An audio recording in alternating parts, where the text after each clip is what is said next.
L'industrie ferroviaire est une grande entreprise dans notre pays, une entreprise d'excellence qui crée beaucoup d'emplois, 400 000, qui produit beaucoup de richesses également à travers 2000 entreprises, à travers 30 milliards de chiffre d'affaires, et que notre rôle de responsable politique, et en l'occurrence en ce qui me concerne le ministre, c'est pouvoir donner de la lisibilité à cette filière, de pouvoir investir dans le temps avec des investissements qui soient pérenne d'année en année pour permettre à la filière d'investir. Et quand je dis à la filière d'investir, c'est notamment sur le secteur de l'innovation.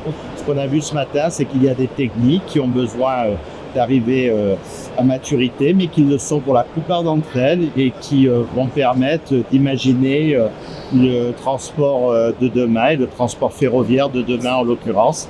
À nous de savoir simplifier un certain nombre de procédures également qui font perdre beaucoup de temps quelquefois sur l'homologation du matériel.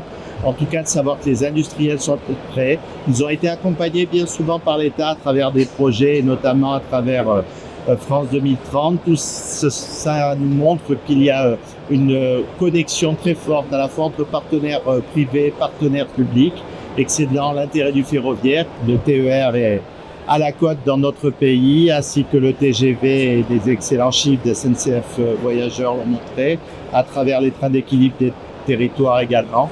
Donc à nous d'être au rendez-vous pour pouvoir offrir la meilleure qualité de service possible, et ça passe par aujourd'hui, mais ça passe aussi par demain à travers les différentes homologations, les différentes innovations qu'on pourra mettre en place. On a vu des projets intéressants au niveau des trains légers qui peuvent répondre à des besoins sur des lignes de desserte fine du territoire, particulièrement peu polluants, à base d'électrique.